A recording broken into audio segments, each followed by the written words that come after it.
Assalamualaikum warahmatullahi wabarakatuh. Waalaikumsalam. Alhamdulillah, nahmaduhu wa nasta'inuhu wa nastaghfiruh wa na'udzu billahi min shururi anfusina wa min sayyiati a'malina. May yahdihillahu fala mudilla lahu wa may yudlil falan tajida lahu waliyyan murshida. Asyhadu an la ilaha illallah wahdahu la syarika lahu wa asyhadu anna Muhammadan 'abduhu wa rasuluh. Allahumma shalli wa sallim wa barik ala nabiyyina wa rasulina Muhammad wa ala alihi wa ashabihi wa man tabi'ahum bi ihsan ila yaumiddin. Qala ta'ala fil Qur'anil Karim, ya ayyuhalladzina amanu haqqa tuqatih wa la tamutunna illa wa antum muslimun. Ya ma'asyiral muslimin wal muslimat, ittaqullaha haqqa tuqatih wa la tamutunna illa wa antum muslimun. Hendaknya yang berdekat Allah Subhanahu wa Ta'ala, tentu kita bagi hari ini masih melaksanakan apa yang dilaksanakan, yaitu bagaimana kita melaksanakan sholat subuh berjamaah. Tentu itu merupakan kebahagiaan tersendiri ketika menyesalkan walaupun dengan tidurnya dengan mimpi-mimpi yang panjang dan indahnya, tapi kita bangun, kita memastikan jasad kita dan kita melangkahkan kaki ke masjid atau musola ini, kemudian kita teruskan ketika sambil melakukan kajian fikih. Sahabat-sahabat kita berdoa kepada Rasulullah SAW karena dialah seorang manusia yang dipilih oleh Allah Subhanahu wa Ta'ala menjadi pembuat kita, uswah kita, teladan kita, pimpinan kita. Dia merupakan imam pada dua alam ini di dunia maupun di akhirat. Oleh karena itu, sepanjang kehidupan kita tidak lepas dengan keterikatan kita dengan Allah dan Rasul. Begitu juga salam kita ucapkan kepada seluruh mujahid yang telah menumpahkan darahnya untuk keharuman agama ini, memperjuangkan tanah airnya, menjaga kehormatan kaum muslimin. Juga kepada seluruh para ulama yang telah mengajarkan kita nilai-nilai yang terindah dari Al-Quran dan Sunnah, yang kita melaksanakannya atas bimbingan mereka. Oleh karena itu, salam kepada seluruh mereka yang mengikuti petunjuk Islam. Pada kajian di pagi ini kita akan mengkaji pada momen yang pertama ketika umur kita, yaitu pertama kajian usul fikih atau mungkin mustalah. Kemudian kita berlanjut pada kita Bulughul Maram. Dan yang ketiga kita melaksanakan kedua muzakarah pertanyaan ada muskilah yang mungkin ada di dalam hati kita atau dalam pelaksanaan ibadah sehari-hari boleh ditanyakan.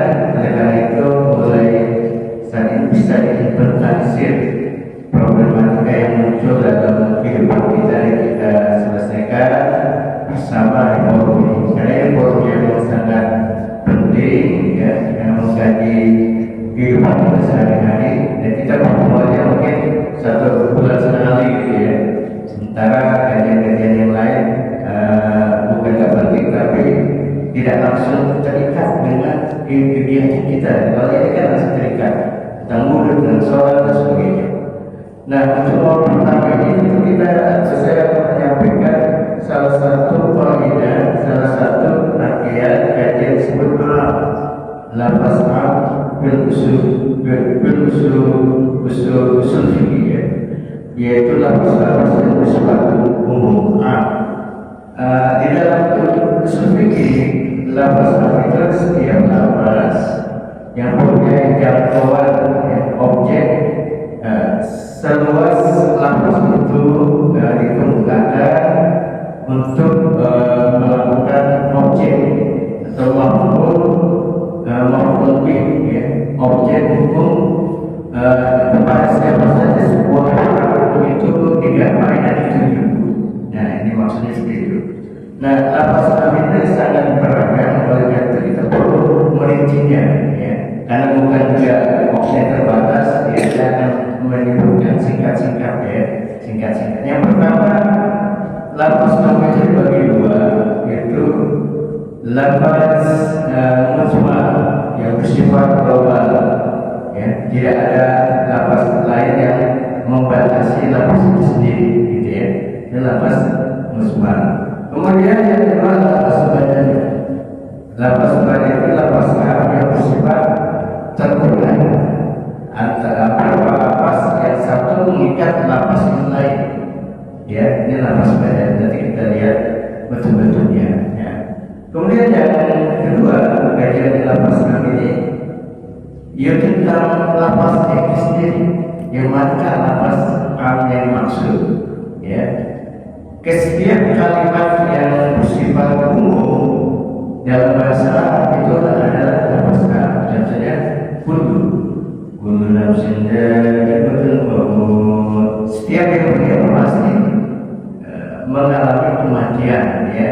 Nggak pernah bisa tidak, ya. Setiap orang yang bernyawa, tidak saja kita, binatang mungkin, iblis, jin dan sebagainya, kalau dia punya nyawa, dia akan berpikir dengan kematian. Kullu nafsin. Mana juga ada kata-kata jami'un, ya, jami'an atau jami'un itu menunjukkan juga lafaz umum. Misalkan di dalam Al-Qur'an misalkan Ukhra sama di antara jami'an, ya, ada sebuah lafaz itu, dan kalau kita dengan semuanya untukmu, ya, jami'an semuanya untukmu. Nah, itu merupakan. Kemudian ada lagi kalimat kama berhuruf bismika, ya, saya masuk dalam secara kapal, jadi seluruh hukum Islam harus tetapi kapal. Juga kalimat kapal ini dan tidak diutus Rasulullah kecuali untuk seluruh manusia. Kalau Rasul yang lain kepada kaumnya, tetapi kalau Rasulullah untuk seluruh manusia. Kemudian yang keempat adalah lafaz ya maksar, ya. Contohnya ya maksudin wa insin istaqalukan ternyata semawat dan qulna illa bisultan. Disitu ada ya maksar, ya maksar yang menunjukkan buat semua manusia dan jin, ya. Kemudian yang lafaz yang kedua yang tadi disebut memang menunjukkan lafaz am, ya, yaitu lafaz ma, ya. Kemudian ma ayu itu juga lafaz am yang bersifat jumlatul mufid, ya, jumlatul mufid. Jadi kalau ada lafaz ma, ya, yang tidak menunjukkan pertanyaan, itu semuanya yang dimaksud adalah am. Contohnya maqala min akhirin yang qulu la ilaha illallah fil jannah. Setiap siapa saja maqala, siapa saja yang di akhir hayati, di dalam akhir kehidupannya mengucapkan la ilaha illallah fil jannah, ya, itu ada kalimat ma, ya. Mulai ada kalimat ma dan ada kalimat ayu. Nah, kemudian yang ketiga ada lafaz juga ma dan ayu yang bersifat istifham. Ya, istifham itu pertanyaan, ya, pertanyaan. Yang sahih dengan siapa saja, ya, siapa di antara kalian kalimat may yastawi alladziina la ya'lamuuna am la ya'lamuun, ya. Apakah sama antara orang yang mengetahui dan orang yang tidak mengetahui? Tentu tidak sama, ya. Jadi jika ada teman-teman istifham, ada lafaz istifham. Kemudian juga ada isim nakirah. Isim nakirah setiap isim ada alif lamnya, kemudian nakirah. Nah, maka semua kalimat itu merupakan nam. Misalkan innama yuhibbul muhsinin, sungguh Allah menyukai, mencintai orang yang al-muhsinin, setiap orang yang berbuat ihsan, ya. Tidak maksud dalam ayat itu semuanya masuk dalam kategori am, ya. Kemudian juga kalimat yang bersifat negasi, kalimat negatif, ya, dalam bahasa Arab dimulai di sesudah kalimat nafi lah, ya. Misalkan berapa ayat, ya sebuah ayat tapi jelas di beberapa ayat itu dijelaskan contoh-contoh di mana kalimat itu merupakan kalimat yang merupakan contohnya dari sini Al-Qur'an 123 wa tu'minuna tajzi nafsun an nafsin syai'an wa la yuqbal minha 'adlun wa la taqwa wa sabran wa la yunsarun. Ada kalimat la dan diiringi semua bagian-bagian kalimat negasi ini, ya, kalimat negasi dan nafi sudah lam nafi, ya, lam itu ada dua, lam nafi, ya, lam ada lam istimrariyah. Kalau lam nafi biasanya tidak waktunya tidak terus-menerus, tidak. Tapi kalau ada lam itu lam nafi yang bersifat terus-menerus istimrariyah tanpa batas, ya. Nah, bertakwa kalian pada suatu hari di mana tidak ada lagi, ya, tanggung jawab sempurna dengan yang lain, dan jadi nafsu dan nafsu saya oleh yang berkaitan ada dan tidak bisa menunjukkan atau dimintakan keadilan kepada Allah pada saat itu, walaupun bersama dan juga tidak berpengaruh semua sahabat-sahabat kecuali dengan izin Allah Subhanahu Wa Taala, malam insurun, dan juga mereka tidak diberi pertolongan oleh mereka yang dirahmati oleh Allah Subhanahu Wa Taala. Kemudian hadirin, setelah kita melihat banyaknya lafaz bersifat am, maka kita coba untuk melihat faedahnya, ya, faedah dari ketentuan lafaz am yang kita bisa memahami. Yang pertama adalah kalimat yang mempunyai ketentuan tertentu dan tidak mengikat yang lain. Ketentuan, ya, banyak lafaz tapi tidak mengikat lafaz yang lain. Contohnya dan sebuah hadis, ya, kata ya Rasulullah sallallahu alaihi wasallam yasma'u baina salat dhuhri wal asr wa maghrib wal isya, ya. Nah, di hadis itu adalah Rasulullah pernah di Mina itu menjamak salat zuhur dengan asar, kemudian menjamak juga maghrib dengan isya. Keempat waktu itu disebutkan, ya. Maka yang lain, ya, yang lain tidak mengikat yang lain. Yang lain bisa berapa? Dari 4 salat 5 waktu kan tidak disebut subuh, maka subuh tidak diikat oleh ketentuan yang jumlah, ya, tidak diikat oleh ketentuan yang jumlah, ya, yang jumlah zuhur wal asar, ya, kan disebutkan digabung antara zuhur dan asar, maghrib dan isya, ya. Nah, subuhnya tidak disebutin, subuhnya tidak disebutin. Nah, kalimat yang lafaz ini tidak mengikat subuh.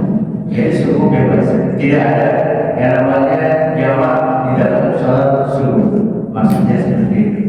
Dan yang kedua, dan faedah lafaz ini, setiap lafaz yang bersifat khusus, ya, dengan ilat khusus, maka aslinya tetap menjadi am, ya, aslinya tetap menjadi am.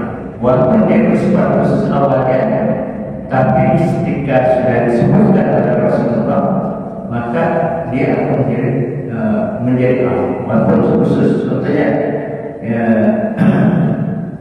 dia pernah ada seorang sahabat Nabi yang berlayar membawa air tawar, ya.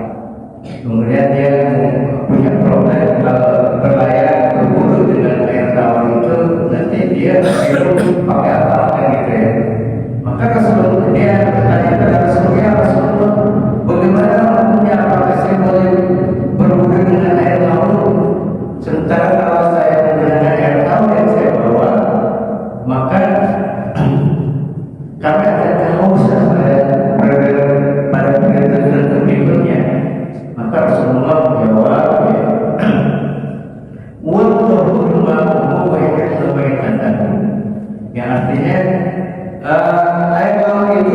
suci, ya, dan juga pakainya halal untuk dimakan. Jadi kata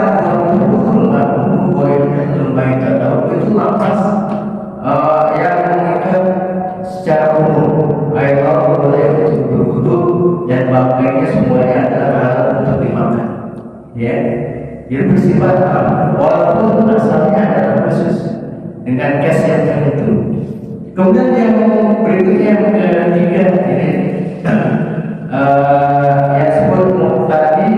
Muqtadi itu lapas yang di dalamnya ada isim majhul, tidak disebutkan makna yang sebenarnya keluarga setelah lapas itu terjadi, ya. Setelah lapas itu terjadi, contohnya ada sebuah hadis, ya. Rafi'a umatul khata wal nisyan wa masrufil kubi, akan diangkat dari kesalahan dari umat itu, ya, oleh karena sebab khata kelalaian, nisyan dan kelupaan yang ketika masrufil kubi karena sebabkan bukan terpaksa atau dipaksa dalam keadaan darurat, gitu, ya.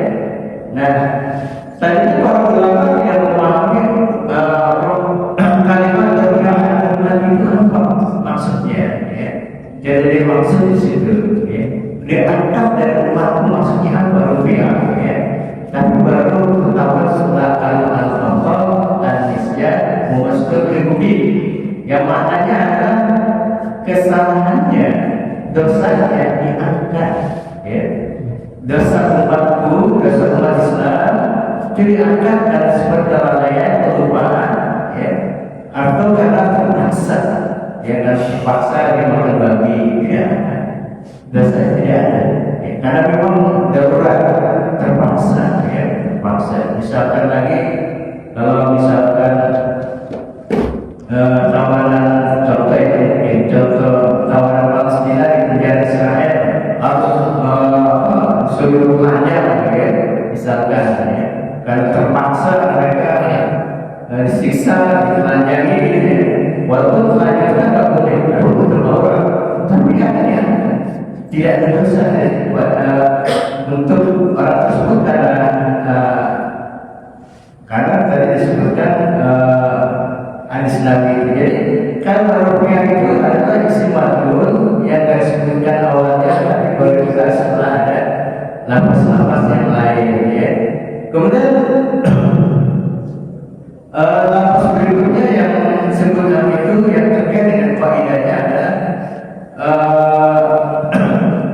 yaitu sesudah lapas terjadi taksis, maka tetap, ya, tetap lapas itu pada pengumumannya. Contoh ini, contoh kemudian ada yang taksis yang mengkhususkan, maka selain yang sudah dikhususkan ini, sisanya tetap masih berlaku, ya, artinya masih berlaku. Ya ayyuhalladzina ya salati yaumul jumu'ati fasau ila dzikrina wa yaril bayyin. Wahai orang yang beriman, jika dipanggil kepadamu pada hari Jumat azan dikumandangkan, fasau ila dzikrina, segera untuk melaksanakan sholat. Wa yaril bayyin, tinggalkan perniagaan, ya. Itu kan umum buat orang beriman, laki-laki, perempuan, anak kecil, anak besar, dewasa, tua, muda, ya, itu semuanya masuk di situ. Tapi ada hadis yang mengkhususkan, ya, diangkat, tidak dibebankan mereka yang sholat Jumat berupa wanita, ya, anak kecil dan orang gila, gitu, orang gila. Jadi ketiga orang itu, tiga kelompok itu tidak dibebankan untuk sholat Jumat, ya. Makanya nggak ada perempuan sholat Jumat. Kalau pernah di sholat Jumat, ya boleh, cuma nggak diwajibkan, gitu, ya. Nah, tinggal sisanya berarti yang mana? Yang laki-laki, yang laki-laki, mungkin laki-laki akhirnya sholat, ya. Sholat semua. Itu artinya pada sifat amnya, walaupun sudah ditaksis dengan dalil yang khusus, ya. Kemudian hadirin, tentang dua lafaz yang hukumnya sama, maka lafaz yang kedua itu menjadi sawahid atas lafaz yang pertama.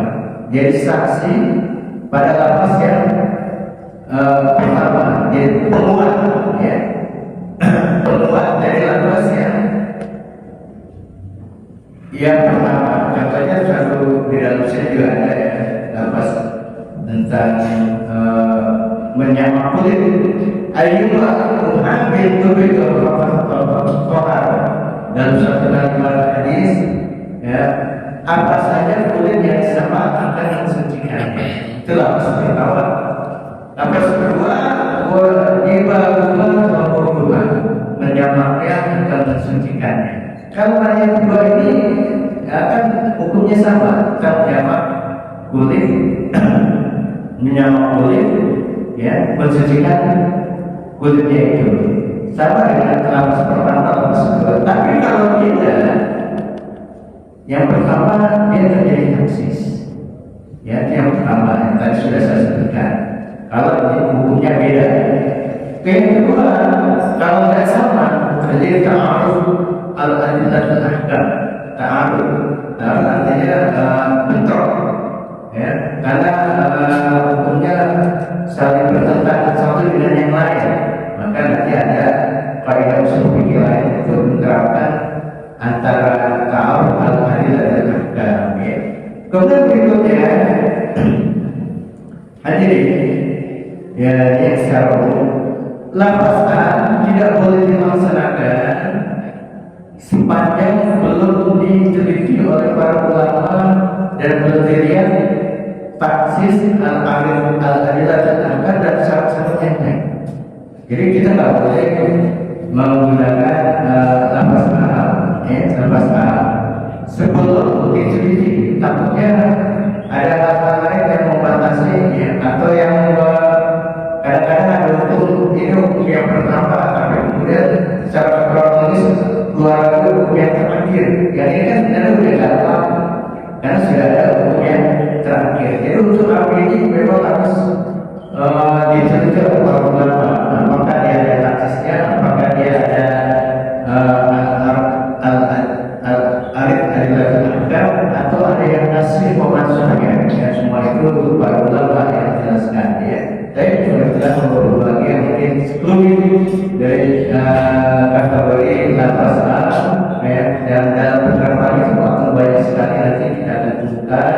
Dan para ulama ini benar-benar menjaga usul fikih yang sadar dalam mengistimewa hukum. Jadi nggak boleh kita belajar fikih tanpa usul fikihnya, tapi kita jadi ekstrim, ya, ekstrim. Boleh ada sesat, nggak sama sama gue, gitu, misalkan, ya.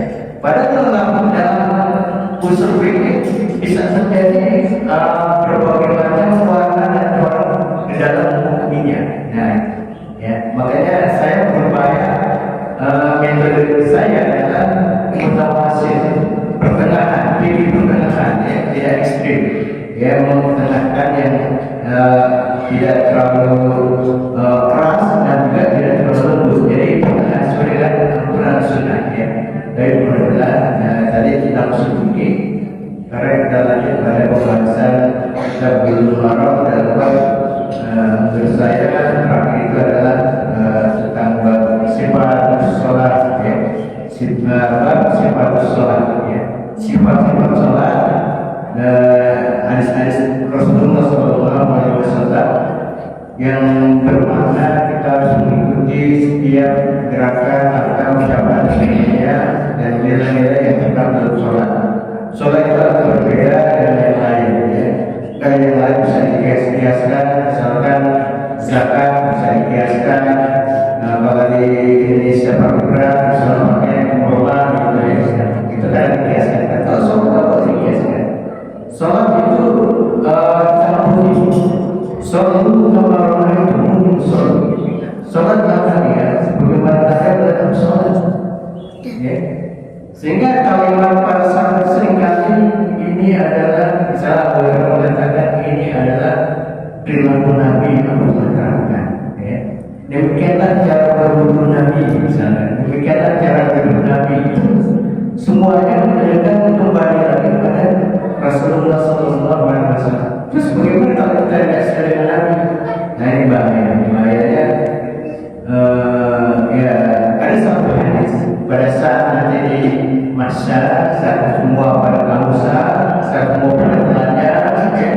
Kemudian Rasulullah menyediakan haud itu danau, disebut danau Al-Kautsar, kita angkainya danau Al-Kautsar, ya danau Al-Kautsar, dan ada piala piring gelas-gelasnya, dan setiap umat Islam itu umatnya diberi satu piala digenungkan. Setelah digenungkan itu tidak lagi pernah terusah kelaparan, kelelahan, tidak ada, ya. Nah, ketika Rasulullah memberikan kepada para umatnya semuanya, tapi ada yang mengusir orang, oh, jangan orang. Mereka bertanya, ya Rasulullah, kenapa engkau usir dia? Kata Rasulullah, dia sholat sesuai dengan apa yang Allah perintahkan. Nah, ya, jadi berbahaya kalau kita sholat tidak sesuai dengan dalilnya, hukumnya. Mereka itu wajib mempelajari, ya, fikih tentang sholat, ya, termasuk sifat Nabi bis sholat, ya. Oke, kita lanjut. Bab tentang mengangkat tangan, ya. Saya sampaikan di hadis 218 bahwa Umar radhiyallahu anhu Nabi sallallahu alaihi wasallam kana yaqulu aswara kibai yabtah as-salat wa yaqra'u al-wudu wa yarfa'u ra'sahu ila al-ruku' diriwayatkan Imam Bukhari. Rasulullah sallallahu alaihi wasallam mengangkat tangannya, ya, setentang, ya, dengan pundaknya. Ya, kalau soal ini kemarin sudah saya sampaikan, setentang pundak atau ya dekat dengan telinga, ya, setentang dengan telinga. Jadi boleh telinga, boleh miring, ya, pendek, ya, setentang bahu, ada yang begini setentang dengan telinga. Ya. Kapan dilakukan? Iya, kita akan sholat ketika memulai sholat. Wajibkan belum berwudu ketika mau wudu, ya. Wajibkan wudu ketika dari wudu mengangkat kepala, istidah, ya, juga, ya. Di sini tidak disebutkan ketika mau sujud, ya kan? Kan sujud tidak ada sujud, cuma 3 hal dan berbagai macam orang yang muslim. Ada orang yang membatasi hanya sampai 3 ini. Tetapi dalam riwayat lain Imam Abu Dawud, ya seperti di kitab ini juga ketika mau sujud mengangkat 2 tangannya, ya, mengangkat baru sujud. Jadi menurut saya pribadi mengangkat tangan itu tempatnya ada 4, ya. Pertama memulai sholat, yang kedua mau rukuk, mau iktidal, 3 mau sujud, dan yang terakhir yang kelima pada rakaat kedua mau masuk rakaat ketiga, ya kan? Terus mengalami pada hadis yang lain tidak sebutkan di sini. Kita lanjutkan. Setelah tadi kita lihat bagaimana gerakan takbir, maka kita melihat bagaimana meletakkan tangannya, ya. Meletakkan tangan sudah melakukan takbir. Wal wahid berbeda pada makna berfala sahih makna Nabi sallallahu alaihi wasallam wa yaquluna ala yadisra ala sadri akhraj Ibnu Huzaimah. Dan dalam berbeda, semoga orang-orang dari dia telah berkata beliau sallaitu, aku pernah sholat ma'an Nabi, bersama dengan Nabi. Maka beliau meletakkan tangan kanannya ala yadil yusra, di atas tangan kirinya, bis sadri, di dalam dada, ya, dada. Jadi yang bagus, ya, yang paling sahih menurut penelitian para ulama itu di dada, bukan di perut, ya. Di perut saya tidak menemukan dalilnya, ya. Walaupun Imam Syafi'i itu antara perut dan dada, ya. Tapi menurut saya hadis yang para sahabat ini di riwayat berisiat di dada, ya. Tapi ya jangan apa terlalu begini gitu ya. Pisau dari ini ya letaknya di dada bukan di atas dada. Ada juga yang saya melihat kayak begini gitu ya. Sholatnya kayak burung hantu kan gitu. Kita, nah, menurut saya tidak ada ya. Kemudian berikutnya kita memasuki yang lain tentang membaca Al-Fatihah. Dari setelah meletakkan tangan di dada, maka kita lihat bagaimana SOP cara membaca Al-Fatihah dan juga kedudukan Al-Fatihah di dalam sholat. Ya. Dalam hadis riwayat Bukhari wa dan Sahih radhiyallahu anhu Rasulullah sallallahu alaihi wasallam la salata liman lam yaqra bi ummil Qur'an muttafaqun alaihi wa fi riwayat Ibn Hibban ila sujud salatul lam yaqra fiha al-Fatihah kitab wa fi ukhra al-Imam wa Abi Dawud wa Tirmidzi wa Ibn Hibban la'allakum taqra'una khalfa imamikum qulna na'am qala la taf'alu illa al-Fatihah kitab fa inna al-salata lam yaqra al-Fatihah. Jadi dalam kesempatnya nanti kita sebutkan asbab-asbabnya. Secara umum menurut Bukhari bin Sahih la salata, Rasul bersabda la salata, tidak ada salat ya. Liman lam yaqra, bagi mereka yang tidak membaca ulumul Quran ya, ulumul Quran. Maksudnya bukan Quran Al-Fatihah ya. Jadi tidak sah salat ya kalau tidak membaca Al-Fatihah. Ya, Al-Fatihah itu rukun ya. Rukun di dalam sholat adalah Al-Fatihah ya. Di dalam hadis yang lain ya, disebutkan juga di dalam hadis ini diriwayatkan dari Ibnu dan ila tadisi salat tidak dikasih pahala la yaqra'u fiha, orang yang tidak membaca padanya salat itu Fatihah kita, yaitu Fatihah kita dari surah Al-Fatihah ya.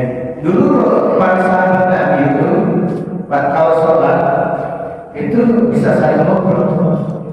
Nanti habis sholat kita pasannya ya kata yang itu iya mereka jadi saling ngobrol, saling bisa bisik-bisik gitu ya.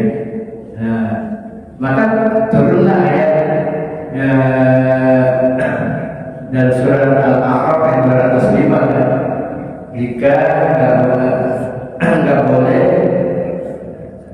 berjauh Al-Quran mastami'u lahu wa ansitu la'allakum turhamun. Wahai orang beriman, jika dibacakan Al-Quran situ terus tafsir Imam Ali adalah ketika mendengar Al-Quran atau baca Al-Quran membaca surah Al-Fatihah ya.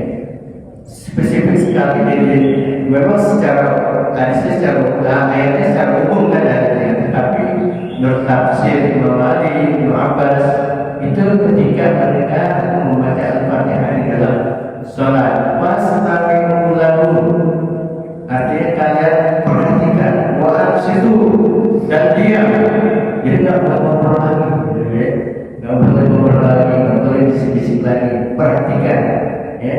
La'allakum turhamun ya, la'allakum turhamun. Jadi di dalam asbabul wurudnya, karena sholat itu tidak boleh ngobrol, karena dia harus memperhatikan imam, mendengarkan, dan juga nggak boleh bicara apapun ya, kecuali memang lapas-lapas yang kepada Allah. Maka di dalam riwayat yang lain Abu Dawud dan Tirmidzi juga Ahmad, satu riwayat ada sebuah hadis pernyataan la'allakum taqra'una khalfa imamikum, apakah kalian membaca sesuatu di belakang imam kalian? Qulna na'am, ya, saya banyak bicara gitu ya, banyak ngobrol Nah, ya, ini pertanyaan Rasulullah kalau membaca, ya, membaca sesuatu yang lain ketika Al-Quran dibacakan, iya, ya. Maka Rasul mengatakan, la taf'alu. Nah, di film Amr ya, sudah kita bicarakan pada pertemuan yang lalu. La taf'alu. Jangan kalian melakukan yang begini. Illa ba'datin kita, kecuali membaca surat Al-Fatihah. Fa'inallah sholat liman lam yaqra' biha, karena tidak ada sholat bagi mereka yang tidak membaca Al-Fatihah. Ya, jadi buku yang berbahagia tidak boleh ketika Al-Fatihah kita membaca yang lain, zikir yang lain. Ya, ngobrol aja juga nggak boleh dengan Al-Quran. Begitu juga zikir aja nggak boleh berhaji. Jadi memang benar-benar harus dibatasi hanya Al-Fatihah. Oleh karena itu punya strategi yang pertama, menurut jumhur ulama, ya, maka Al-Fatihah itu wajib secara individu dan ini dipegang oleh Imam Syafi'i. Walaupun dia benar imam, ya, dia tetap setelah imam selesai membaca Al-Fatihah, dia pun harus membaca Al-Fatihah. Karena kalau nggak dibaca nggak sah. Ya, ini menurut Imam Syafi'i, ya, juga jumhur ulama yang lain. Sebagian pengikut Imam Hanafi bahwa makmum ya, bukan soal sendirian. Makmum itu tidak sah membaca Al-Fatihah karena sudah diwakilkan oleh imam. Jadi tidak perlu baca Al-Fatihah, ya, karena sudah diwakilkan oleh imam. Ya, imamnya sudah baca Al-Fatihah. Kewajiban dia bukan membaca, tapi sudah ayat Al-Quran tadi, ya, yaitu memperhatikan masalah mendengar dan memperhatikan wa'an situ dan juga diam. Ya, diam itu menunjukkan enggak baca. Ya, wa'an situ itu diam tidak membaca. Ini menurut versi Imam Hanafi. Ya. Kemudian versi Imam Ahmad, ya, selagi dia bisa mendengar Al-Fatihah secara utuh, maka dia tidak berkewajiban membaca. Soalnya sudah mendengar, ya kan? Tapi kalau mendengar Al-Fatihah tidak utuh, dia harus mengulangi rakaat ketiga. Ya, misalkan dia dari masbuk, imamnya baru sampai iya karena berdua iya karena nasta'in, gitu ya. Bismillahnya, alhamdulillahnya, ar-Rahmanir-Rahimnya tidak didengarkan karena dia masbuk, mendengarnya iya karena berdua iya karena nasta'in, dia tidak sah. Satu rakaat dia mengulangi lagi menambah rakaat. Ini menurut versi Imam Ahmad. Tapi kalau kita sebagian kita di Indonesia, Imam Syafi'i, asal walaupun sudah masuk berketika Al-Fatihah berbaca dulu, tapi dia sempat membaca Al-Fatihah, ya, sendiri gitu ya, baca Al-Fatihah dan selesai, dia harus satu rakaat. Ya, satu rakaat. Oke, kita nanti ditanya kalau ada pertanyaan berikutnya. Sekarang ada beberapa kontroversi cara membaca Al-Fatihah. Ya. Wa Anas radhiyallahu anhu Nabi sallallahu alaihi wasallam wa Abu Bakar dan Umar kanu yastabihuna shalah alhamdulillah rabbil alamin. Muttafaqun alaih. Ya. Dari Anas bin Malik, semoga Allah meridainya, bahwasanya Nabi sallallahu alaihi wasallam dan Abu Bakar, maksudnya pada masa pemerintahan Abu Bakar, ya, wa Umar dan juga pada pemerintahan Umar, kan yastabihuna shalah, semuanya membaca Al-Fatihah langsung dengan mengucapkan bilhamdulillah rabbil alamin. Jadi bismillahnya tidak dibaca, ya. Nah, kalau di Indonesia mungkin ada saudara-saudara kita dari Muhammadiyah, ya, saudara-saudara kita dari Persis, ya, yang kalau baca Al-Fatihah tidak mengucapkan Bismillah, ya, langsung Alhamdulillahi Rabbil Alamin. Masuk imam-imam di Mekah, di Madinah, di Arab Saudi rata-rata tidak membaca jahar, ya, bacaan Bismillahnya. Ya. Tapi ini belum selesai. Hadis ini belum selesai. Secara Muslim, ya, juga Muslim meriwayatkan la yaskuruna Bismillahirrahmanirrahim fi awali qira'atin wala fi akhiriha, dan tidak semuanya membaca Bismillahirrahmanirrahim, ya, baik di awal qira'ah yaitu membaca Al-Fatihah, wala fi akhiriha, fi akhirnya maksudnya membaca surat yang lain, ya. Al-Fatihah biasa baca surat-surat yang lain kan, surat itu pun tidak membaca Bismillah, ya, tidak membaca Bismillah. Wa fi riwayatin li Ahmad wal Nasa'i wa Ibnu Huzaimah, dan riwayat Imam Ahmad dan juga Nasa'i dan Ibnu Huzaimah ada tambahan la yaj'aluna Bismillahirrahmanirrahim, la yaj'aluna, tidak mengeraskan. Artinya mereka membaca Bismillah tapi tidak dikeraskan. Dalam dia sekedar dia berikan aja Bismillahirrahmanirrahim, dan baru Alhamdulillahi Rabbil Alamin, kira-kira begitu, ya. Akan tetapi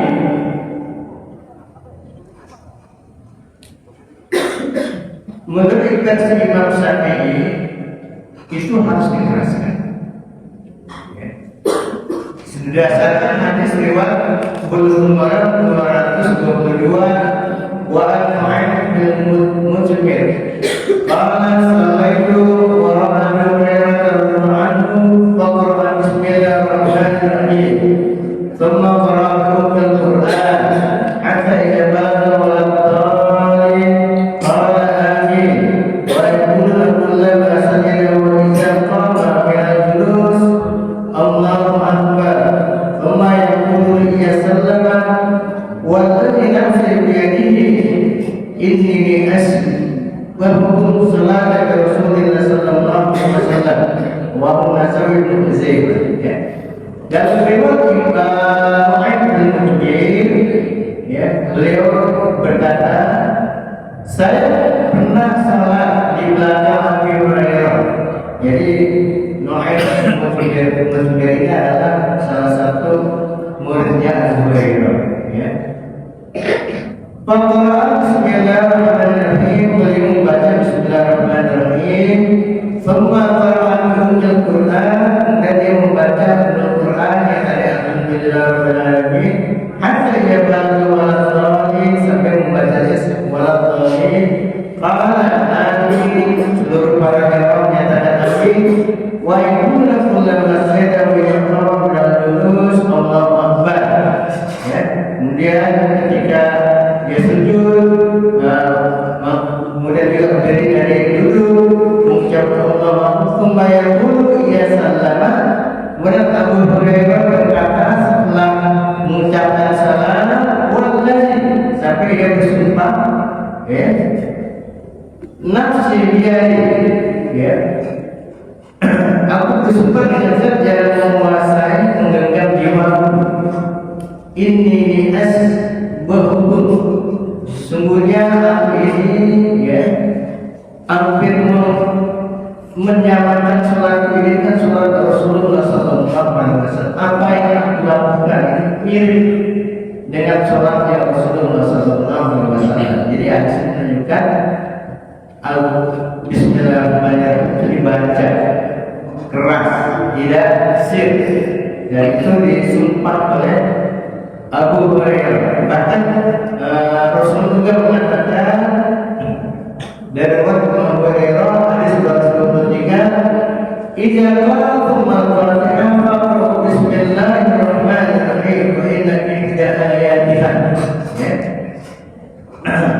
Jika kamu membaca Al-Fatihah, bacalah Bismillahirrahmanirrahim wa inna ihda ayatiha, karena sesungguhnya dia itu adalah salah satu dari ayat-ayat Al-Fatihah, ya.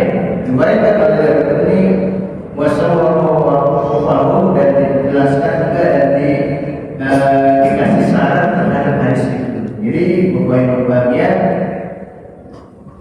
di dalam hadis-hadis ini menunjukkan bahwa ya Rasulullah SAW membaca Al-Fatihah dengan mengeraskan Bismillahirrahmanirrahim. Ya. Tapi hadis-hadis yang lain yang lebih masyhur tidak membaca Bismillah secara jahar, tapi sir, ya, sir, rahasia, tidak jelas, tidak diungkapkan secara jelas maksudnya, tapi sirriyah, ya, sirriyah. Ya, jadi yang mana ya, kalau saya karena memang kita hidup di lingkungan Imam Syafi'i, ya, saya membaca Bismillah. Bismillahirrahmanirrahim. Karena menurut Rasulullah dia adalah bagian dari Al-Fatihah. Ya. Lalu bagaimana menurut yang lain? Kalau menurut versi orang-orang Syiah, Bismillah ini bagian dari semua surat. Jadi semuanya dibaca. Ya, kalau kita Ahlussunnah, ya, Bismillah itu bagian dari surat, ya, bagian dari surat Al-Fatihah, tidak bagian surat-surat yang lain. Jadi Al-Fatihah itu ada berapa ayat yang dibaca Bismillah dalam Al-Quran? Dua. Pertama di surat Al-Fatihah. Yang kedua di surat kisah tentang Sulaiman menuliskan kita risalah kepada Ratu Balqis. Itu ditulis Bismillahirrahmanirrahim. Surat itu berisi Bismillahirrahmanirrahim. Ya. Oke, kita lanjut.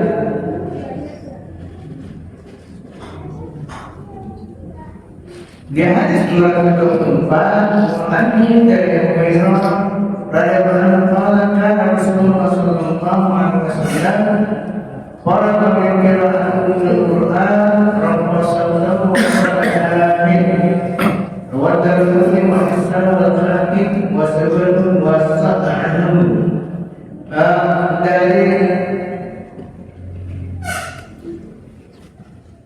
dari riwayat Abu Hurairah,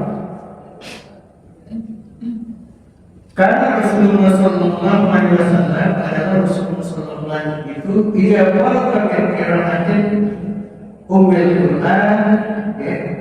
Rasulullah Sallallahu Alaihi Wasallam setelah selesai membaca Al-Fatihah, maka ramai-ramai jamaah mengangkat suaranya dan berkata amin, ya, amin. Ya. Nah, menurut Syiah tidak perlu dibaca amin, tapi Ahlussunnah wal Jamaah membaca amin. Ya. Kenapa? Pertama sesuai sunnah, sesuai dengan hadis diriwayatkan oleh Abu Hurairah. Ya, diriwayatkan oleh Abu Hurairah. Yang kedua, jika kita membaca aminnya bertepatan dengan para malaikat membaca amin juga, karena malaikat juga membaca amin. Cuma kita tidak pernah lihat malaikat ya. Dia ketika membaca imam membaca Al-Fatihah mengatakan amin, para malaikat juga membaca amin. Ya. Nah, saya tidak dalam riwayat yang lain disebutkan seperti itu. Dan tersebut sumpah jika kalian bersama aminnya dengan amin para malaikat, maka digugurkan dosa-dosa kalian itu pasti kita bersama dia pasti. Ya kan? Ya, artinya amin itu waktu ucap amin itu menggugurkan dosa. Ya, berpasti kita bersama. Ya, kecuali ada yang tolak aminnya. Walau orang amin bisa baru dia sadar amin dan seperti nggak sama.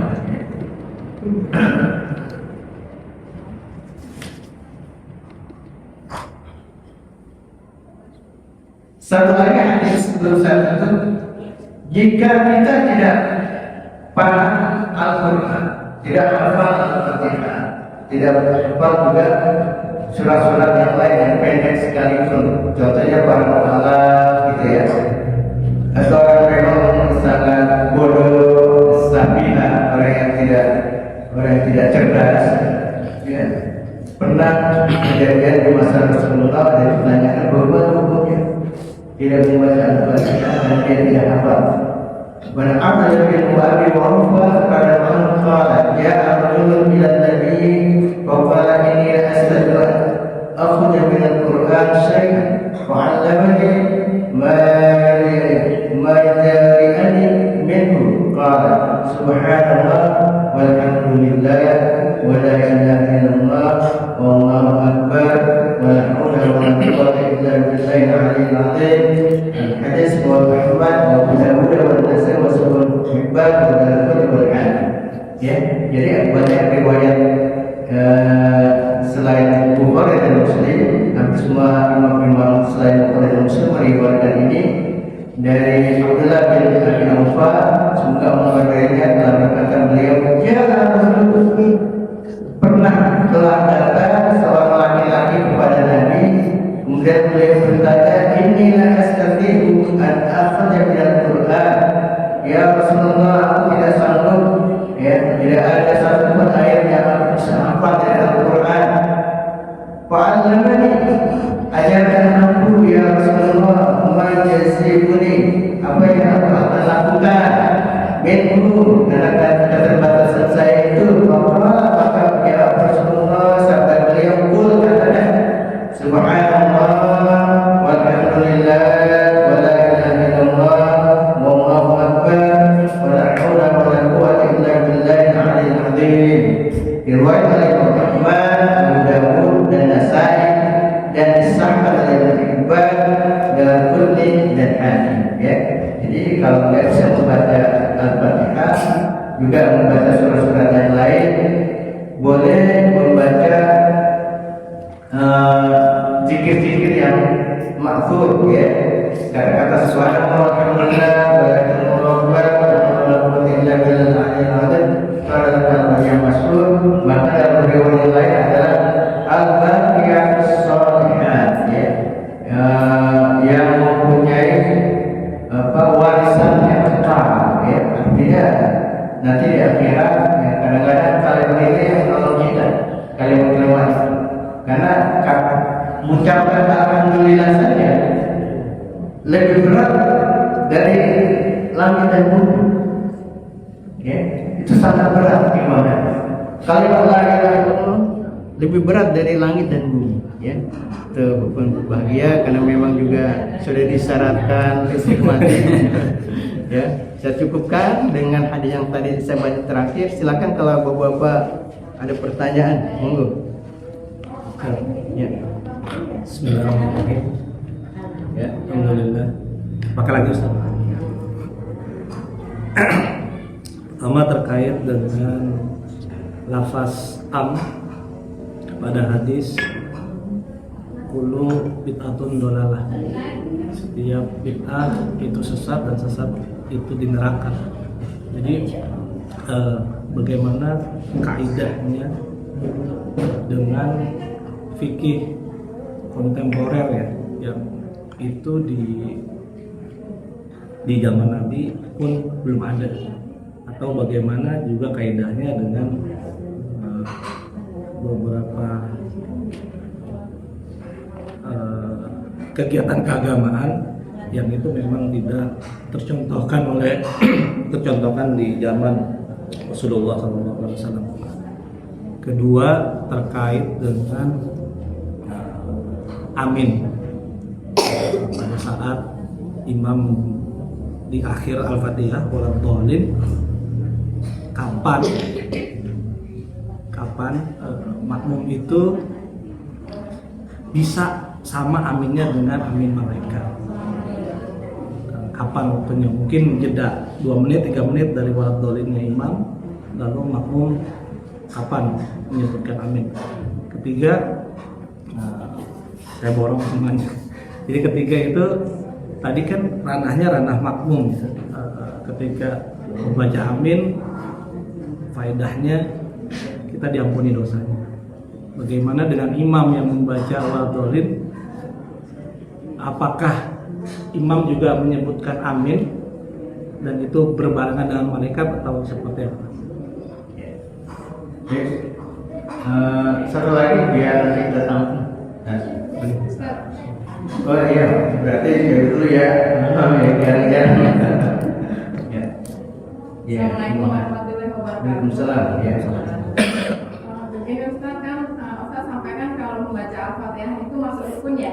Ya. Kalau kita sebagai masbuk, terus imam misalkan sudah membaca surat pendek, kita berusaha baca Al-Fatihah dulu nih. Tapi ternyata nggak kelar, itu udah boleh dihitung atau masih belum terhitung rakaat Ustaz? Ya. Itu aja sih, Ustaz. Ya, masih. Oke, nanti boleh setelah ini tanya lain boleh dari yang kedua. Ya. Yang pertama ada 3 pertanyaan tadi. Pertama, dulu bin Abdin dolar, maupun dolar dan benar kan gitu. Karena kalimat ada dulu itu ya, sifat ya, umum. Karena sifat umum, maka dia benar. Setiap dolar itu sesat. Maksudnya setiap kita itu sesat. Maksudnya setiap yang tidak masuk, tidak disyaratkan oleh Al-Quran dan Sunnah itu pasti sesat. Ya, misalnya kita salah sholat berapa? 2.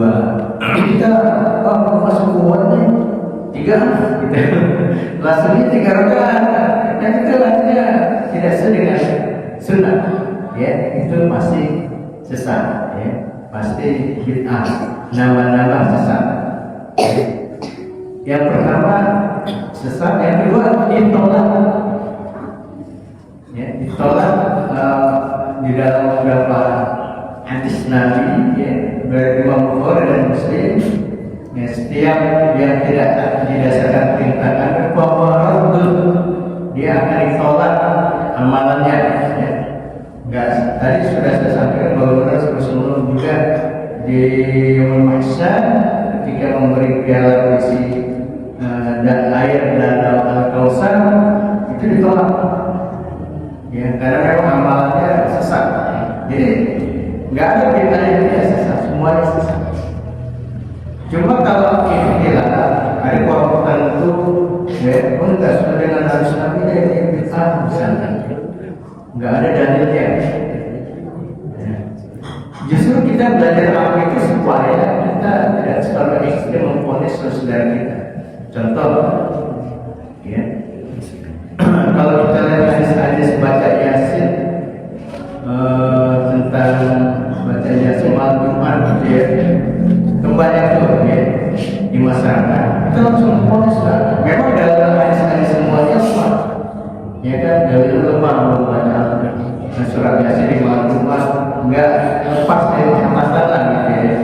Dengan dasar itu mudah mensesatkan saudara kita yang membaca, ya. Padahal nggak boleh, karena kenapa? Al-Quran sudah mengisyaratkan membaca Al-Quran, ya. Faqra'u ma tayassara minal Quran, ya. Bacalah apa yang memudahkanmu dari Al-Quran, ya. Itu dari itu ya, karena dalilnya umum dalam Al-Quran, membaca Al-Quran diperintahkan oleh Allah apa yang memudahkan, kemudian sangat intimasinya dengan surat Yasin kan, ya, masih masuk dalam kategori imam. Dalam kategori imam masih masuk. Jadi saya tidak pernah mau membid'ahkan karena dia sesuai dengan ayat Al-Quran. Dalam cara membaca Al-Quran terus menghimpunkan kita, bacalah apa yang diwariskan dari Alkitab, ya. Dan kadang-kadang boleh dibaca malam Jumat, malam Senin, malam Minggu, malam apa aja boleh. Ada yang senangnya malam Jumat karena saya juga saya, ada yang senangnya karena juga ada waktu lagi ada kerja, malam Sabtu gitu ya, malam Minggu. Makanya kenapa hal ini saya benar-benar sampaikan supaya kita jangan sampai ekstrim di dalam memvonis, ya. Yang kedua tadi tentang baca amin, ya, baca amin, ya. Karena kapan waktunya, ya kita nggak disebutkan hadisnya karena, tapi karena sesudah baca walau dalam hadis tadi langsung mengatakan amin, ya. ya paling berapa detik aja langsung segera ya, apalagi malaikat ya begitu malam ini langsung maju. Jadi hampir tidak ada jeda ya, dan kita pun spontanitas kan nggak pernah dulu langsung spontan juga ya. Jadi memang karena spontan ya, waktunya kapan saja dan pasti kita akan bersama dengan para. Ada juga hadis yang jika bersama dengan imam. Jadi imam itu bahkan dalam tulisan para ulama bacanya si malaikat para malaikat itu setara sama dengan bacanya imam. Ya, imam. Bahkan lebih apa ya? Lebih afdal setara dengan bacaan imam daripada bacaan mani. Nah, segitu karena malaikat ikhtiram kepada Allah, malaikat seluruhnya sujud kepada Allah, ikhtiram kepada Allah. Artinya ada itu imam. Di saat itu baru dikatakan saja sudah diikhtiramkan oleh malaikat. Jadi malaikat justru lebih memuliakan bacaan akhirnya imam. Ya. Itu artinya ketika wali terus imam membaca amin ya, baru malaikat berburu ya, menyamakan ya dengan bacaan imam ya. Karena kalau kita kan sebagai makmum ya baca aja kan gitu ya. Nah semua jeda saat mereka membaca waladhdallin terus amin sampai kemudian baca bismillah atau membaca surat yang lain, itu semua dalam kategori waktu-waktu membaca amin dan diampunkan. Kalau ada juga tulisan para ulama itu juga kira ya, seluruh orang yang membaca amin itu diampunkan ya, diampunkan walaupun ada jenis-jenisnya dengan para malaikat membaca amin ya. Tapi artinya walaupun majas maupun biasa semua membaca amin itu diampunkan. Kalau kemudian ya dalam hadis yang lain, orang yang paling benci perkataan amin siapa? Orang Yahudi, ya kan? Orang Yahudi itu kalau berdoa kenapa? Apa? Salam. Salam. Jadi kalau orang mau membaca mengucapkan salam itu udah ikut orang Yahudi ya. Kita tahu saya membaca salam gitu ya. Nah itu ya. Di satu membaca salam kan gitu ya, sedang PBB. Ya, dia dulu kalau oleh Yahudi, coba kalau dia Yahudi baca amin, pasti dia tanya benci ya kasih Prabowo ya. Cuma karena dia membaca salam, ada senang gitu ya, memuji-muji Prabowo gitu ya. Nah, itu. Jadi baca amin itu harus muncul supaya si Yahudi atau non-Muslim itu dengki apa? Ya, kita selalu membacanya. Gitu. Oke, satu lagi kita dulu ya dari dua-dua itu. Yang ibu bertanya tadi Al-Fatihahnya saat si imam membaca surat ya, surat. Kemudian baca suratnya pendek lagi. Nah, kalau saudara bagaimana ya kan? Jadi nggak sempat membaca Al-Fatihahnya panjang 7 ayat. Yang dibaca suratnya pendek-pendek 3 ayat gitu ya. Yang surat paling pendek kan Al-Kausar ya. Nggak sempat kan jadinya. Jadi bagaimana punya ya? Menurut kalangan Imam Syafi'i kan yang mewajibkan membaca Al-Fatihah harus secara personal Imam Syafi'i. Ya. Di kalangan Imam Syafi'i, jadi kalau saya tidak menemukan di kalangan selain Imam Syafi'i dengan pertanyaannya tidak gitu. Imam Nawawi Al-Bantani, seorang ulama kontemporer terkenal Imam Mekah, orang Banten gitu ya, dan itu bukan seluruh ulama itu Jawa, misalnya sekarang itu banyak jadi baca oleh para santri ya. walaupun tidak tuntas, asal dia sudah membaca Al-Fatihah walaupun 3 ayat itu masih sah, masih dihukumi sudah membaca Al-Fatihah karena dia sudah berupaya secara maksimal membacanya, ya. Sudah dihukumi boleh sah, tidak perlu mengulang lagi, ya. Tidak perlu mengulang lagi. Kalau Imam Hanafi, walaupun dia tidak membaca, asal sudah sampai dia bisa ikut rukuk, itu 1 rakaat. Kan dia nggak ada kewajiban membaca, sudah diwakilkan oleh imam. Dan batasnya ketika rukuk memang ada hadis itu ada, ya, ada hadis itu ada. Jadi batasnya kalau dia rukuk, dia udah ikut rukuk, dia harus 1 rakaat. Kalau Imam Syafi'i parameternya apakah dia baca Al-Fatihah atau tidak, walaupun tidak jelas sudah dihukumi 1 rakaat. Ya, karena contoh soal selalu dia membaca hanya kan selalu panjang Ibrahimnya, tapi kalau dia dalam cara Imam Syafi'i kalau dia belum sudah udah dia akan sah membaca soal, ya, walaupun enggak sampai tuntas Ibrahimnya. Ya. Nah, oke, jawaban saya ya. Ada lagi pertanyaan? Ya. Assalamualaikum warahmatullahi wabarakatuh. Waalaikumsalam. Ini Pak Ustadz, saya ingin saya tanyakan, kita itu kan punya beberapa mazhab kan Pak Ustadz ya. Misalnya dulu juga kita punya beberapa mazhab, juga pendapat ya gitu. Termasuk juga gerakan sholat sama membaca Al-Fatihah. Nah, misalnya kita wudhu nih, misalnya kita menganut mazhab Hambali seperti itu atau Imam Syafi'i gitu ya. Sedangkan kita tadi membaca Al-Fatihah tadi, kita mengikuti Imam Hanafi gitu.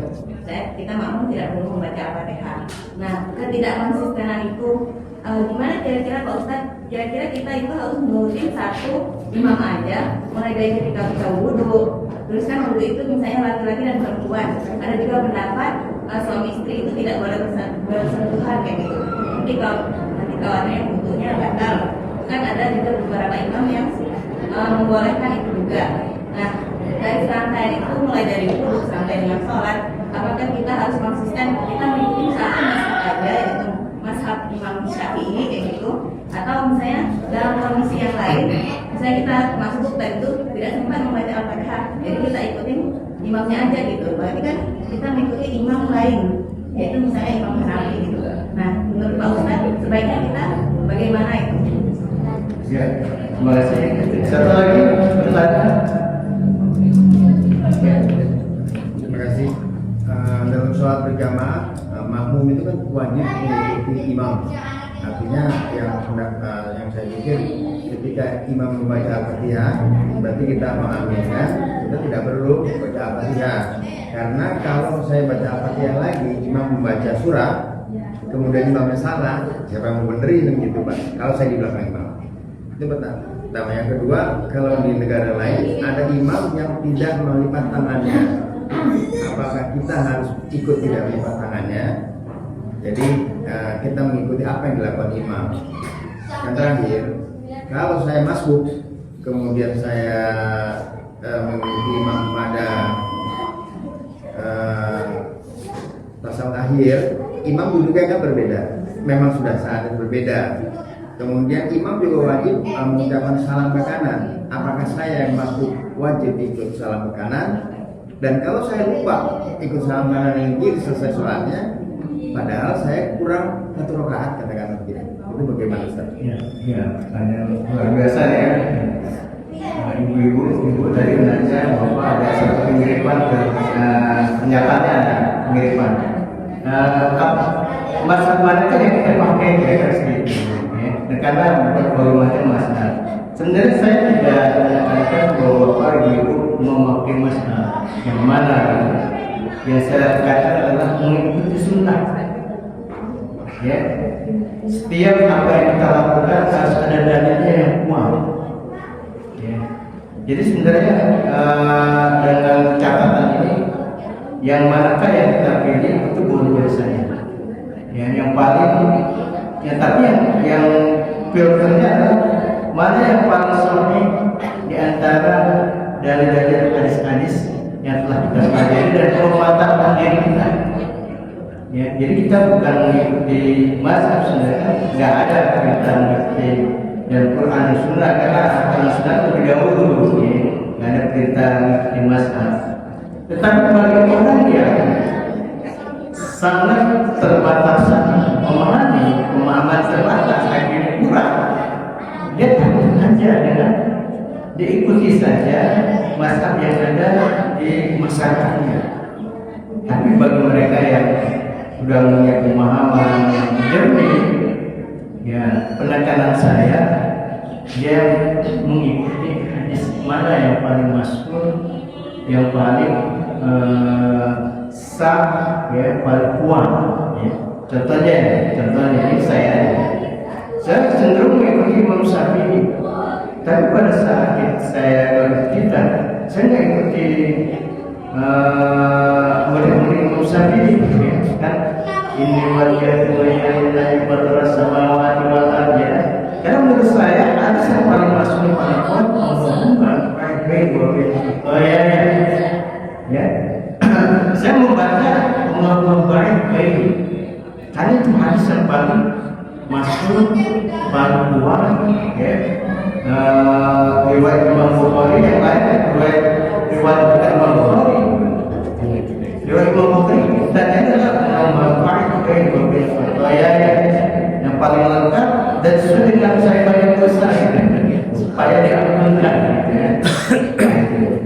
Apakah sah? Ya sah, karena memang sesuai dengan hadis. Walaupun mengikuti Imam Syafi'i secara umum, tapi secara khusus, kalau menurut saya itu lebih sah, ya saya akan lakukan dengan yang paling sah, gitu ya. Jadi soal wudu, soal sholat, mana yang paling sah menurut saya, menurut kita, makanya saya selalu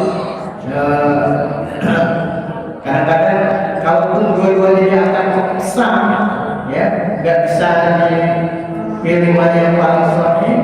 Ya tadi baca Bismillah apakah Syariat Jahiliyah, tapi mantapkan mana yang paling enak di hati. Kalau saya suka biar nggak ada apa ya, diskriminasi, tanda kutip ya, diskriminasi. Kalau Bismillah dari Yemen, yang lain baca keras, udah baca Bismillahnya semua. Ya nggak usah Syariat Jahiliyah. Bismillahirrahmanirrahim. Ya, juga itu asas. Ya, ibu ya. Jadi mana yang paling kuat, paling sah dalilnya, walaupun berbeda masalah nggak apa-apa. Misalkan nanti kita bahas juga sesuatu tentang menyentuh laki-laki dan perempuan, ya. Karena ada hadis-hadis yang dalam kondisi tertentu sebenarnya apa yang difatwakan Imam Syafi'i kan dia imam juga. Tapi muridnya ada masih banyak waktu sudahnya juga hadis-hadis yang sahih muncul itu sudah Imam Syafi'i. Hadis Imam Bukhari dan Imam Muslim itu kan ya masih hidup ketika Imam Syafi'i sudah wafat. Ya, tidak banyak hadis sahih muncul belakangan. Ya, oleh karena itu misalnya dalam satu kondisi saya nggak membaca dulu, ya, tapi kadang membaca dulu. Ya. Dua sama kan dua juga. Tapi saya mau mencoba menyampaikan boleh baca, boleh tidak, gitu. Ya, sesuai dengan doktrin keilmuan yang kita dapatkan tentang ini. Ya sekarang saya mau mengurai pendapat Bapak. Pak urai lagi tentang apa tadi? Kita kalau sholat wajib buat di sholat di masjid imam, ada imam bukan di Indonesia atau di luar negeri, dia kan ketika takbiratul ihram atau setelah sujud kan dia melipat tangan, tidak melipat tangannya. Sementara kebiasaan orang Indonesia melipat tangannya. Ketika kita berada di sana, apa kita ikut imam atau yang biasa kita lakukan? Yes, kita balik lagi mengikuti dalil mana yang paling kuat. Ya. Saya sudah menyampaikan sebelum-sebelumnya bahwa soal ini ya, ada imam yang kayak Imam Hanafi itu kan tidak bersedekah, ya lurus aja. Orang-orang Syiah, ya orang-orang Syiah karena Imam Hanafi itu berguru pada Ja'far Shadiq, ya, imam tentang orang-orang Syiah, dan beliau juga tidak bersedekah, maka ada kemiripan guru dan murid antara imam dan sekarang imam orang-orang Syiah tidak bersedekah, ya kemudian Imam Hanafi pun tidak bersedekah. Mungkin saat itu dari tentang hadis itu belum muncul, ya belum muncul, karena memang dalam masa kualifikasi hadis belum dibukukan. Tapi menurut jumhur ulama Ahlus Sunnah, setelah hadis itu sudah sempurna, sudah sampai.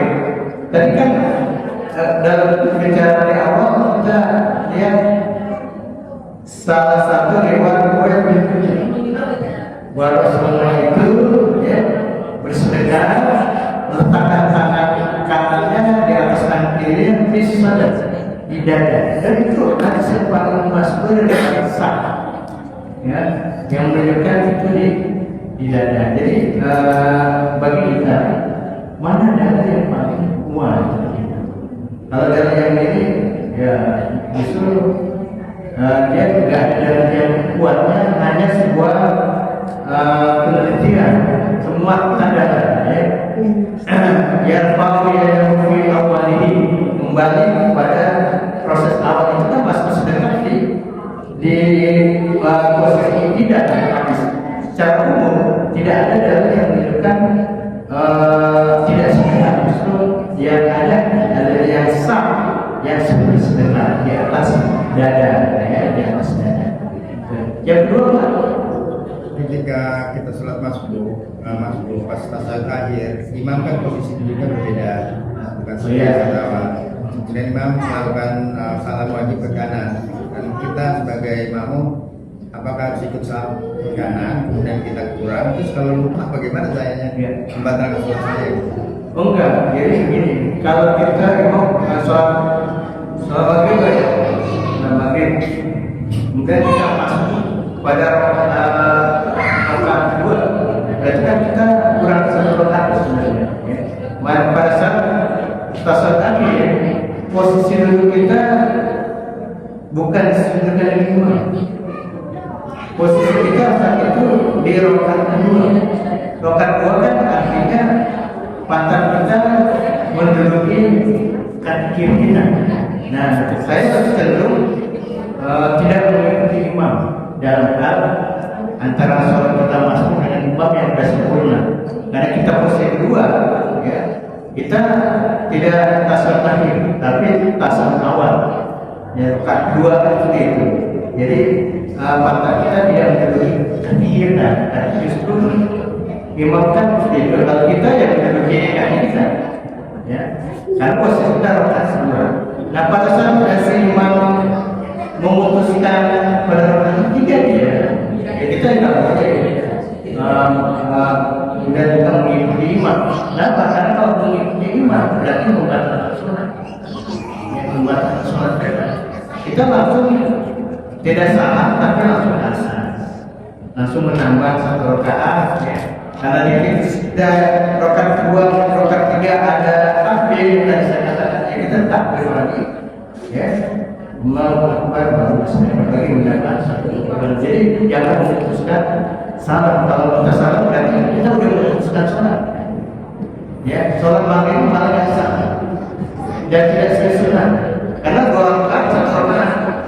Ya, yang begitu sholat witir. Ya, kalau misalnya saya terlanjur salam, berarti kan batal sholat saya. Maka jamaah saya batal, atau saya jadi sholat sendiri lagi untuk maghrib katakan. Jamaah batal, Sayanya batal sholat berjamaah berarti kan. Kalau saya pada rakaat kedua yang masbuk, saya ikut salam ikut imam, artinya saya batal sholat saya. ya. Saya lupa juga untuk melanjutkan rakaat pertama. Tapi kalau tadi Ustaz bilang kita tidak perlu ikut salam, tapi saya salam, terus saya melanjutkan sholat tambahan, itu gimana juga? Ya, sesuai sunnah memang kita kita harus menambah sunnah. Tapi kalau kita terlanjur membatalkan, artinya kita sholat maghrib Berjamaah ya. batal sholatnya. Berarti kita akan mengulangi 3 rakaat Dari awal. dari awalnya. Maksudnya kita sholat sendiri bukan jamaah berarti. Iya, sholat sendiri yang berjamaah. Ya, makanya kenapa kita harus belajar sholat berjamaah gitu ya. Nanti ada keterangan di sini. Kita belajar bikinnya. Nah, kalau nggak memahami, takutnya sendiri tadi kita membatalkan sholat, dan kita harus menambah 3 rakaat lain karena dengan imamnya batal. Ya, kita boleh berbeda antara kita dengan imam. Misalkan imamnya sholat musafir jamaah itu 2 rakaat, kita mungkin sholat zuhurnya atau asarnya 4 rakaat. Taruhlah pada saat asar itu imam kita ikuti jamaah imam yang ada musafir 2 rakaat, ya kita jangan kesalahan, ya kita langsung nambah 2 rakaat karena kita mungkin beda-bedanya, tapi berjamaahnya sama. Karena itu ada hadis. Ketika orang-orang sahabat dan Nabi mengatakan, kami musafir tambahkan 2 rakaat lain itu tadi. Itu ada hadis. Karena beliau musafir ya di Mina, yang lain itu ketika 2 rakaat, yang lain juga itu 2 rakaat. Nabi memerintahkan untuk menambah 2 rakaat. Karena kita tidak tahu, dan kalau tidak tahu, salah itu akan membatalkan sholat. Jadi kita mengulangi lagi 3 rakaat. Ya, itu banyak yang mengajar ya pesannya cukup ya. Atau kita cukupkan atau masih ada? Kalau sudah jalan, kita cukupkan saja. Mari kita tutup dengan doa majelis. Jadi